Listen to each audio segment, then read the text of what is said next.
Please welcome Chief Commercial Officer of Premium, Midscale, and Economy Division EMEA and APAC for Accor, Kerry Healy, in discussion with Skift Middle East reporter Josh Corder.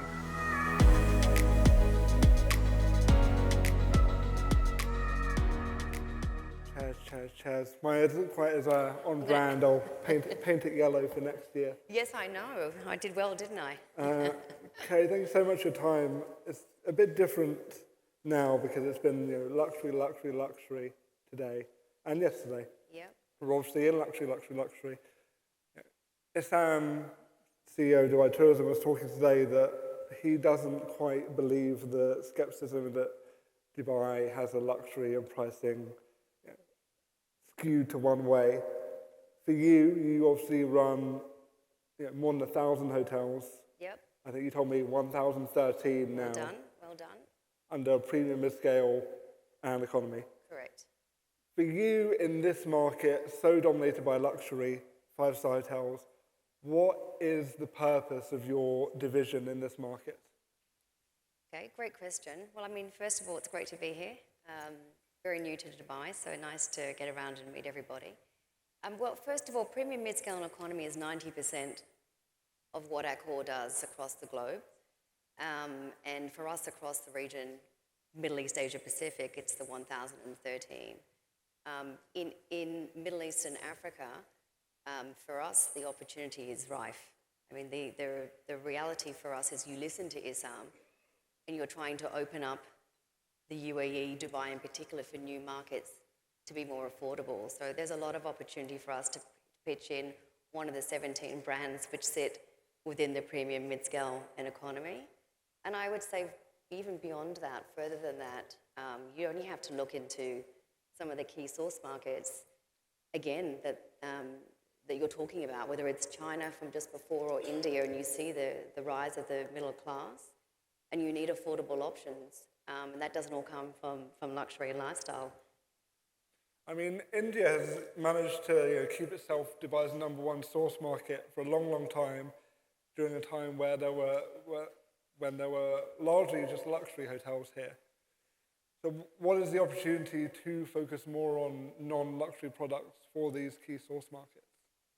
I mean, I think, again, it goes into positioning. So we're lucky enough to enjoy, outside of the US and China, the #1 operator. So I think we have some really good brand recognition of those brands in this market.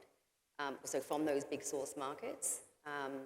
I mean, you just heard a presentation about how you dip in and out of markets. And when you're talking about markets like scale, or as large as India or China, you only ever need a slice of the business for your property or for your attraction.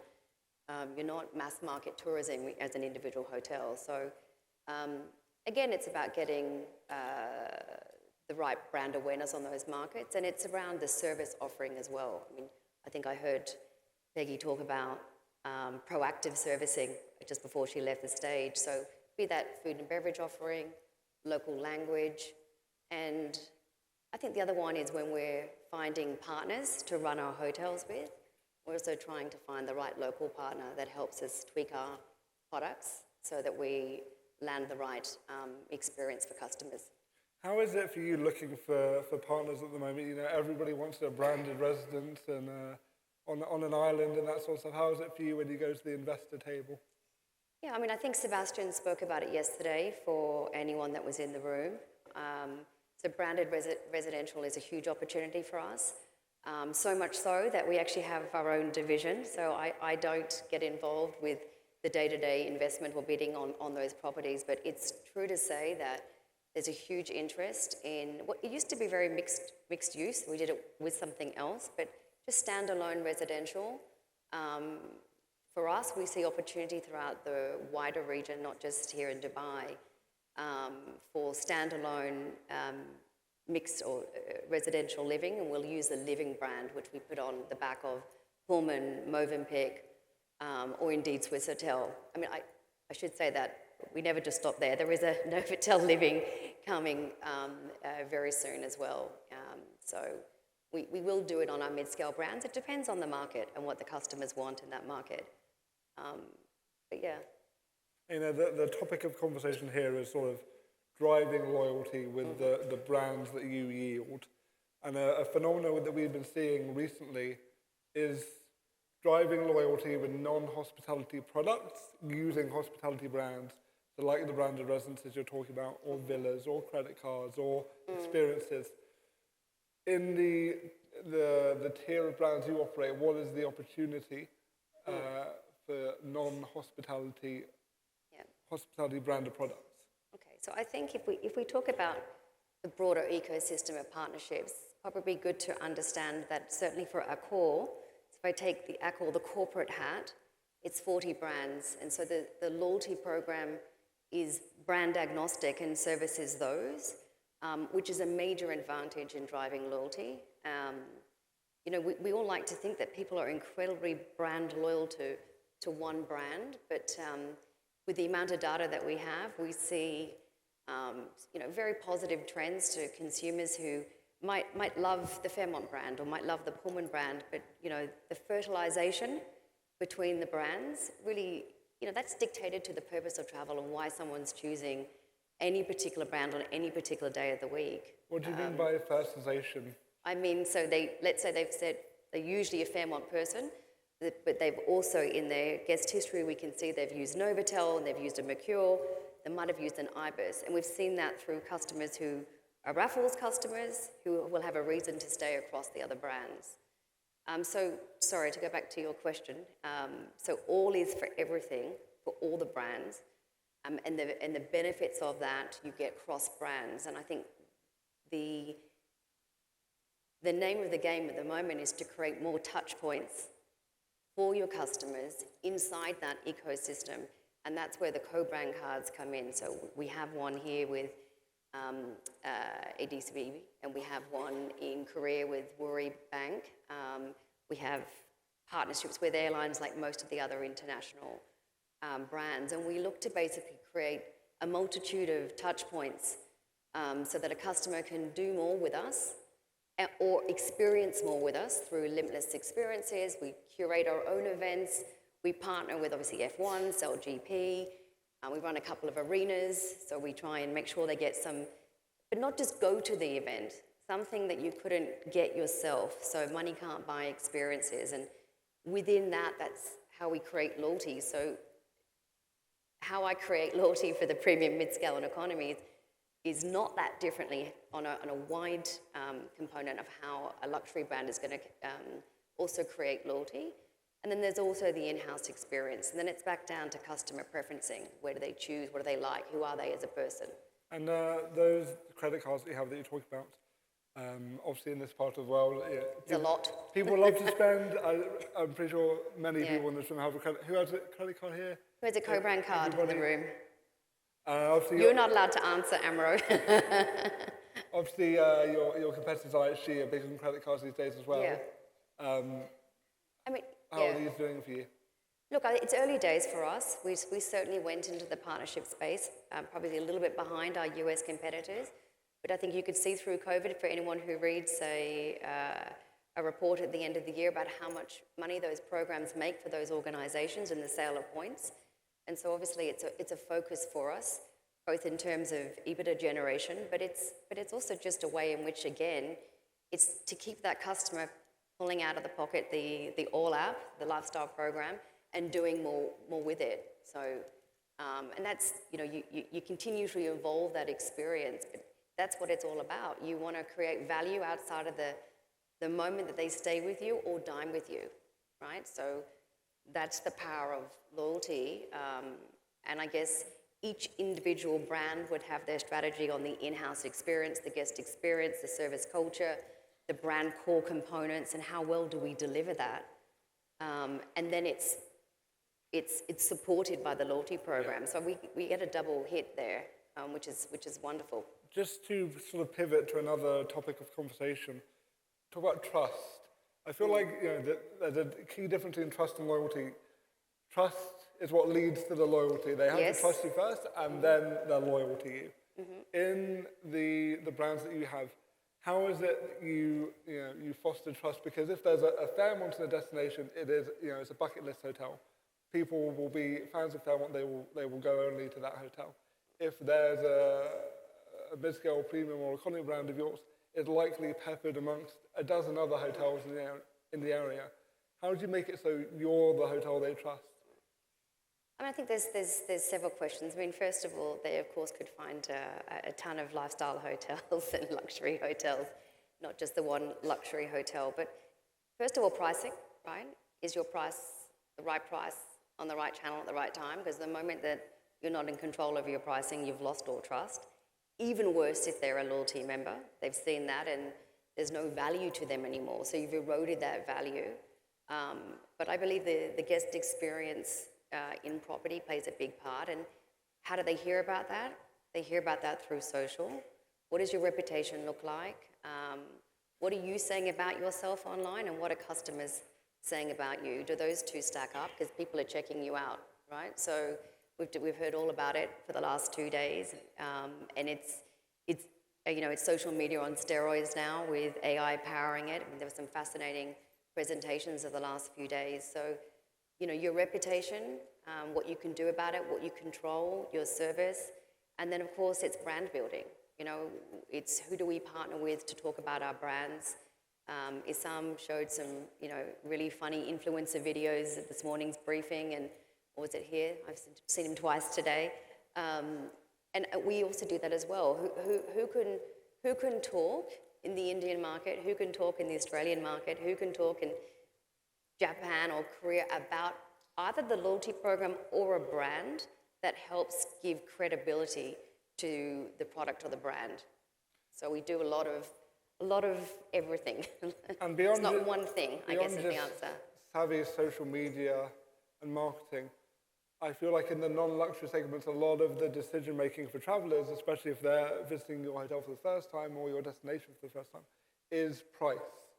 And they will largely pick the most affordable if it's in the area, let's say, or the most affordable Novotel. Do you see that being true, or? I mean, I think we had a quick chat about this in the prep room. So yes and no. I mean, price always is important, but I think in the age that we're in, with the way that you acquire and find information, you're not going to pay, whether it's a luxury hotel or a 3-star hotel, you find a cheaper price, you're going to be annoyed. You're not going to want to pay more just because you like the hotel. So, I think there are more reasons. I think people choose a hotel based on the purpose of their travel, the location of their travel, where they need to be. Who's paying?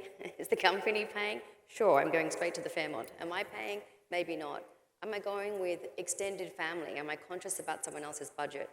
So I think there are more factors than that driving, and you'll be really surprised. I mean, we operate Swiss hotels in Mecca and Istanbul, and I'm telling you their price is higher than some of the luxury hotels in the market. Based on that particular product, its location, and just the caliber of those particular hotels, and the reputation, talking back to how you build that brand, that they've been able to develop in those markets. So price is always important. And it's even more important depending on which source market you're talking to and what type of purpose for stay that you're talking about as well. But I think the topic of pricing coherence on your own channel, and also understanding, do you have the right price for your product? Are you monitoring, obviously, what your competition's doing? We do that. I'm sure all the brands do that against us. We monitor our hotels, other hotels, and you've got to live up to the expectation of what you're selling, and that comes back to the virtuous circle. What's the brand stand for? Do you live up to your brand expectations? What's your brand equity like? What are you doing to propagate the brand? How are you managing your pricing? Who's talking about you? What's being said on social media? And when you're you obviously have a lot of hotels in Dubai, let's say. When you're in a luxury market like Dubai, how do you foster repeat business back to this location? Because people so often associate this with, it's an expensive holiday, let's say. Well, we're going to change that because we're going to offer a premium mid-scale and economy hotels. But sorry, jokes aside, how do you foster repeat stays here? I think if because they're going to do the most of their spending outside of the hotel, but then still associate the stay with your property.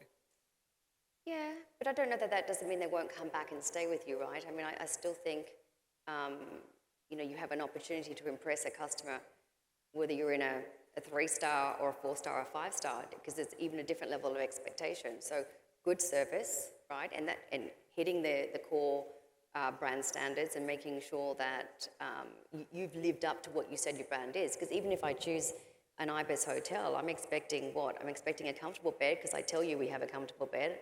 I'm expecting a great breakfast, and I'm expecting a really clean hotel.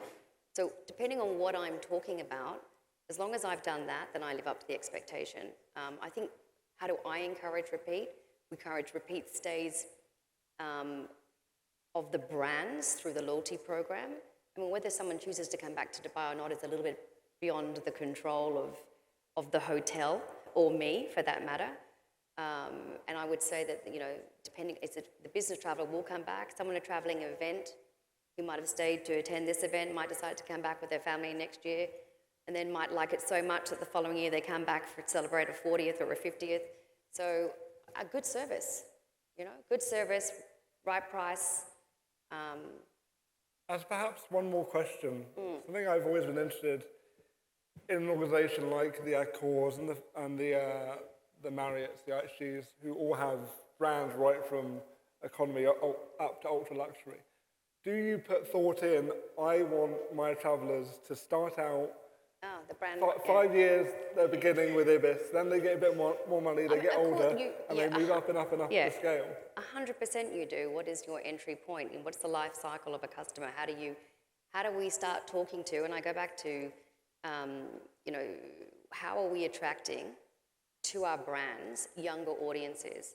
I mean, whether I see my colleagues from Fairmont over here, whether I'm a Fairmont customer, they've got to think about who's their next generation of customer coming in. All brands have to do this. And in an ideal world, of course, my son, he's 19. He should be staying at an Ibis, but I upgraded him to Peppers. He should have stayed at an Ibis. And then, when he starts to earn his own money, he could move into a Novotel or maybe one of our tribes or handwrittens. But yes, that's exactly what you want to do. And it's the same thing. You have someone who's working for a corporate. The corporate's paying the accommodation. They like the service. They get hooked into the loyalty program. They feel valued. They've gone to the F1. They've had an invite to the Tina Turner show in Sydney. They're feeling really loved. And then they go on holidays and they choose their own holiday. Maybe they get the next job. Maybe they're in charge of travel. Maybe they've got to organise an event. So 100% you're looking to introduce new customers into the world of Accor, the world of the brands, which is what we use the loyalty program for, the overarching. And then I think because of the customer changes, I think we're out of time. Personalisation, we're just looking to really define each of the brands and make sure we're refreshing the brands. Okay, thank you so much for your time. Thank I really you. appreciate it. You're welcome. Thank you.